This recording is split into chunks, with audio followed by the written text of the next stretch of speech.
kung ano man yung kasalanan niyo, willing ba kayo i-confess ito sa Kanya?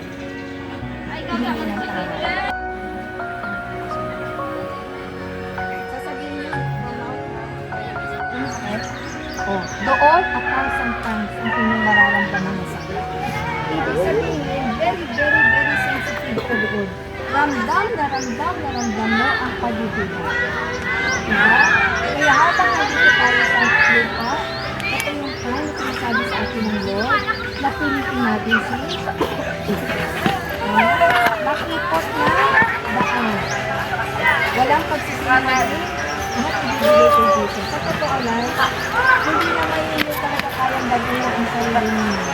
Pero once ibibigay mo ang life niyo kay Jesus, siya ang magbabago sa inyo. Amen?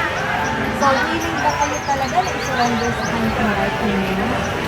Yes. Ayaw mo i-surrender na walang may gusto sa impyerno, sasabihin ko sa inyo. Naintindihan? Gusto niyo bang mabago ang buhay niyo? Yes? Isipan ay kagaya ng isipan ni Jesucristo.